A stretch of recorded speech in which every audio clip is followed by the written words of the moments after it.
नमस्कार दोस्तों, मैं हार्डवेयर फ्लेक्सर से कृष्णा ठाकुर। आज आपके लिए जो टॉपिक रहने वाला है चार्जिंग के ऊपर रहने वाला है। जो भाई नए नए रिपेयरिंग सीख रहे हैं या जो भाई करते हैं रिपेयरिंग, उनके लिए टॉपिक रहेगा।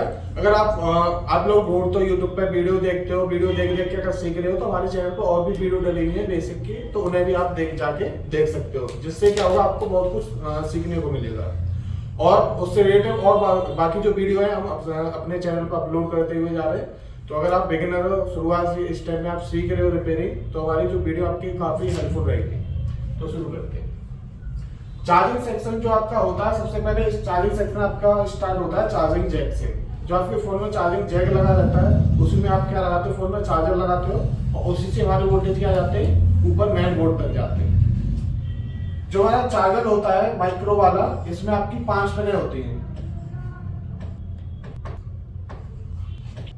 एक होती है ground, ID, data plus, data minus और बीबस। अभी बीबस लाइन कौन सी होती है, जो हम चार्जर को कनेक्ट करते हैं अपने फोन में, और जो चार्जर से वोल्टेज जाता है 5 वोल्टेज फोन के लिए, वो हमारी कौन सी लाइन होती है, बीबस की लाइन होती है। ठीक है ना।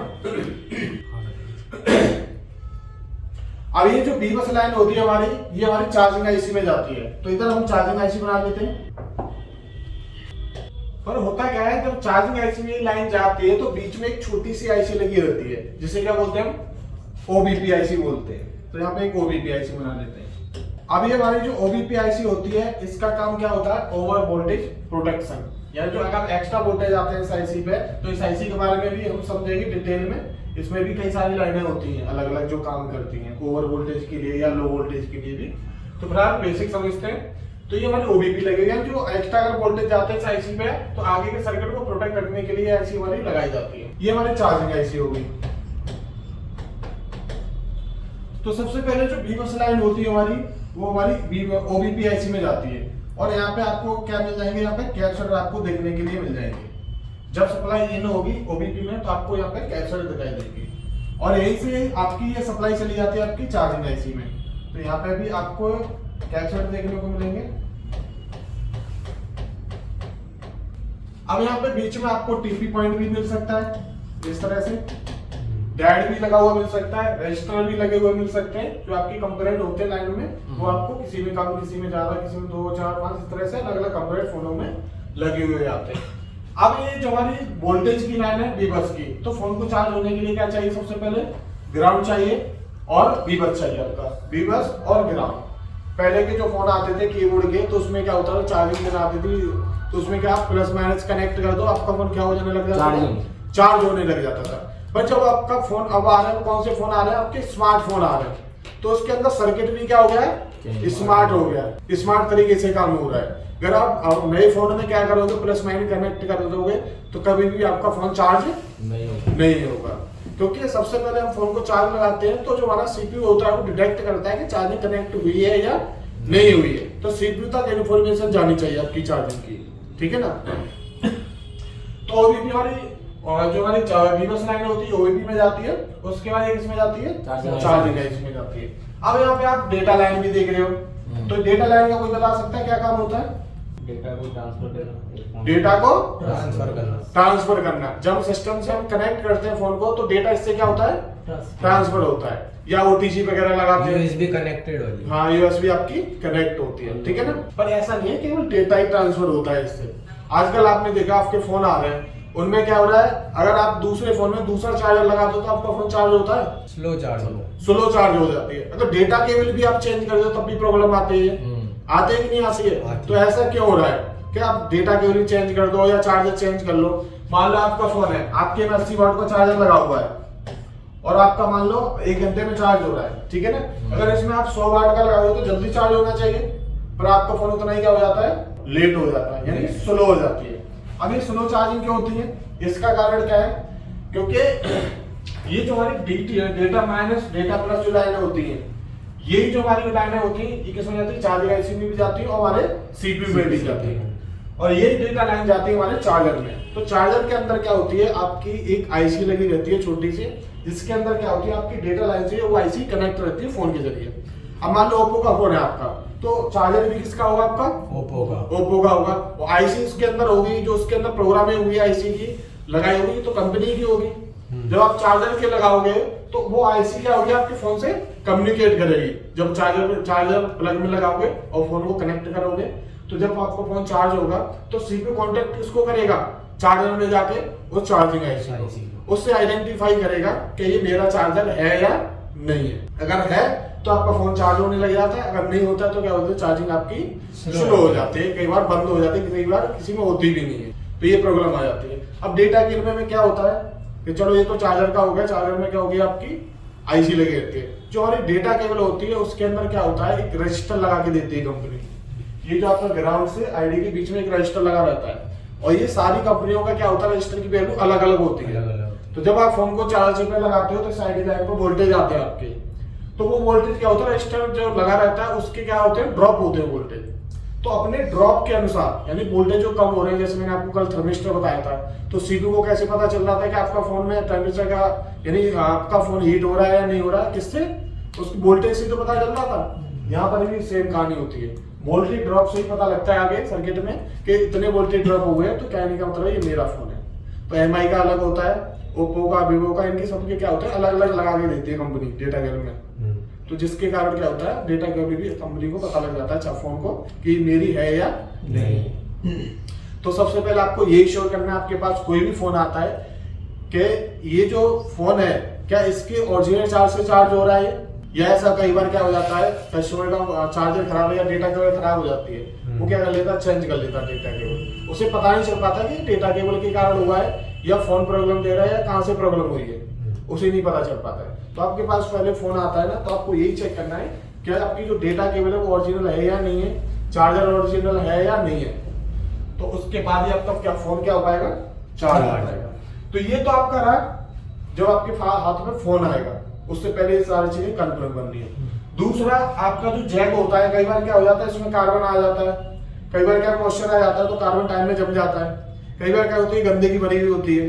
तो सबसे पहले आपको चार्जिंग जैक देखना है कि आपका चार्जिंग जैक क्लीन है या नहीं हो। आपने देखा हो आपके पास फोन आया तो उसमें क्या रहती है, आपकी डस्ट भरी हुई होती है, आप उसे निकाल देते हो, सफाई कर देते हो, फिर उसमें आपकी चार्जिंग होने लग जाती है। ऐसे आपने कई सारे फोन किए ना, बहुत सारे किए। हाँ, अब ये तो हो गया आपका बेसिक काम हो गया कि चलो डेटा केबल, चार्जर, जैक वगैरह सही है कि नहीं है। उसके बाद भी अगर आपका फोन चार्ज नहीं होता है, जब आप कहाँ जाते हो, फोन को खोलते हो, और खोलने के बाद सबसे पहले जो चार्जिंग जैक होता है किसमें लगा रहता है, आपका सबबोर्ड में लगा रहता है। तो सबसे पहले हम सबबोर्ड को देखते हैं, ठीक है। चार्जिंग जैक हमने चेक ही कर लिया, ओके। चार्जिंग जैक, अगर चार्जिंग जैक डैमेज वगैरह हो रहा है तो आपको क्या करना है, रिप्लेस करना है, चार्जिंग जैक रिप्लेस करना है या पूरा सबबोर्ड से रिप्लेस करना है। तो उसके बाद आपको क्या करना है, पहले तो आपको ये कंफर्म करना है कि जो आपकी बी बस लाइन है वो मेन बोर्ड तक पहुंच रही है या नहीं पहुंच रही। कैसे कंफर्म करोगे, तो जब ये सप्लाई पर बोर्ड पे जाती है, मेन बोर्ड पे, तो यहाँ पे आपने देखा कंपोनेंट लगे हुए हैं, टीपी पॉइंट है, कोई ना कोई पॉइंट आपको मिलेगा, एक ग्राउंड पे रख के यहाँ पे आपको वोल्टेज चेक कर लेने हैं, 5 वोल्टेज आ रहे हैं, नहीं आ रहे हैं, जितने भी 9 वोल्टेज या 5 वोल्ट जितना आपका फोन सपोर्ट कर रहा है, ठीक है, जो मॉडल सपोर्ट करता है वोल्टेज, ये आपने कंफर्म कर लिया। उसके बाद आपको ये देखना है क्या जो मेरी डेटा लाइन है वो प्रॉपर कनेक्ट है या नहीं है। कई बार क्या होता है, जो डेटा लाइन होती है वही ब्रेक हो जाती है, ठीक है। कई बार क्या होता है, आपने चलो वोल्टेज चेक की बस का ऊपर बोर्ड पे वोल्टेज नहीं आए, तो आप क्या करोगे, चार्जिंग जैक देखोगे, चार्जिंग जैक तो क्या आपका, तो उसके बाद क्या देखोगे आप, सब बोर्ड देखोगे। पत्ते से भी प्रॉब्लम हो सकती है, सब बोर्ड से भी प्रॉब्लम हो सकती है।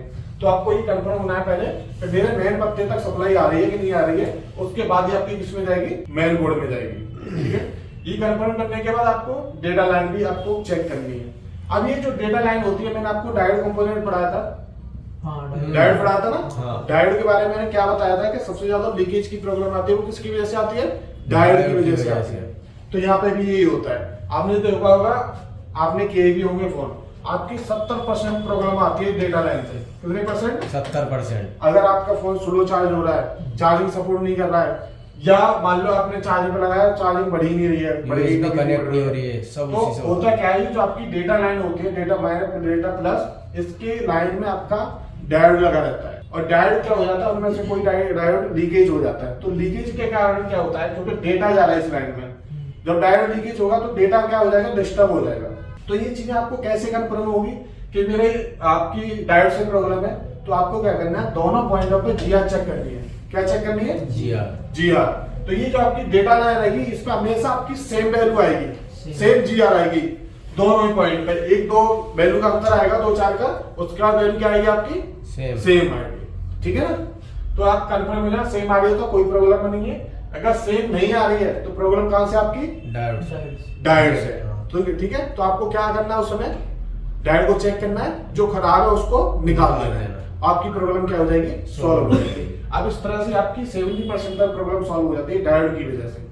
अगर आपके पास फोन आता है तो जो छिड़ा हुआ ना हो, एकदम फ्रेश हो, तो डायोड से आपकी ज्यादातर प्रॉब्लम मिल जाती है। तो आपको ये हटा दो, प्रॉब्लम क्या हो जाएगी आपकी? सॉल्व हो जाएगी। ठीक है, अब चलो ठीक है, ये आपकी प्रॉब्लम सॉल्व हुई। अब हम आगे बढ़ेंगे सप्लाई। तो आपने क्या किया, वीवर जो लाइन है कहां तक चेक किया आपने? मेन बोर्ड तक चेक की। अब बीच में चार्जिंग आईसी पे लाइन जा रही है, पर उसके बीच में क्या लगी हुई है आपकी? ओबीपी आईसी लगी हुई है। तो अब हमें ये भी देखना है कि ओबीपी तो नहीं खराब हो गई है। ऐसा भी हो सकता है आपका फोन चार्ज नहीं हो रहा है बिल्कुल भी। आपने सारी चीजें यहाँ पे चेक कर ली, वोल्टेज भी आ रहे हैं, डेटा लाइन भी ओके, आईडी लाइन भी जुड़ी हुई है, उसके बाद ये आपका फोन चार्ज नहीं हो रहा है। तो आप क्या करोगे, आपको इधर देखोगे जो हमारी ओबीपी आईसी है, इसके जब वोल्टेज आउट होंगे तो यहाँ पे क्या लगा हुआ आपका? एक कैपेसिटर लगा हुआ है। अब हमें वो वोल्टेज इस कैपेसिटर में चेक करने आ रहे हैं या नहीं आ रहे। अगर नहीं आ रहे तो क्या करोगे, इधर साइड में चेक करोगे कि इनपुट में जा रहे हैं कि नहीं जा रहे। ये कैपेसिटर आपको क्या मिलेंगे? इस आईसी के पास ही मिलेंगे। तो आपको इसमें 5 वोल्टेज चेक करने हैं। अगर इसमें नहीं आ रहे हो तो आपका कहां से प्रॉब्लम है? ओबीपी से। ठीक है, ओबीपी आईसी से प्रॉब्लम है। तो आपको क्या करनी है, इसको आपको रिप्लेस करना है या इसको बाईपास करना है। बाईपास कैसे करना है मैं आपका ओबीपी सेक्शन में भी पढ़ाऊंगा, उसमें आपको बताऊंगा। ठीक है ना? उसके बाद ये सप्लाई कहां जाएगी आपकी? चार्जिंग आईसी पे जाएगी। तो यहाँ से आप सप्लाई को क्या कर सकते हो? चेक कर सकते हो। तो ये आपका ये क्लियर हुआ? Yes sir. ठीक है, तो दोस्तों वीडियो कैसी लगी हमें कमेंट करके जरूर बताएं। इसी तरह की और इंटरेस्टिंग वीडियो देखने के लिए हमारे चैनल को सब्सक्राइब करें, जिससे क्या होगा, जो भी हम वीडियो अपलोड करेंगे तो आपके पास उनकी इंफॉर्मेशन आ जाएगी। आप इस वीडियो को क्या कर सकते हो? वॉच कर सकते हो। ये मैंने आपको एक बेसिक बताया है, इससे आगे और भी हम वीडियो अपलोड करेंगे। तो सारी वीडियो को आपको देखना है और आपको कुछ ना कुछ सीखने को मिलेगा। अगर आपको सीखने को मिलता है तो वीडियो को लाइक जरूर करें। Thank you for watching.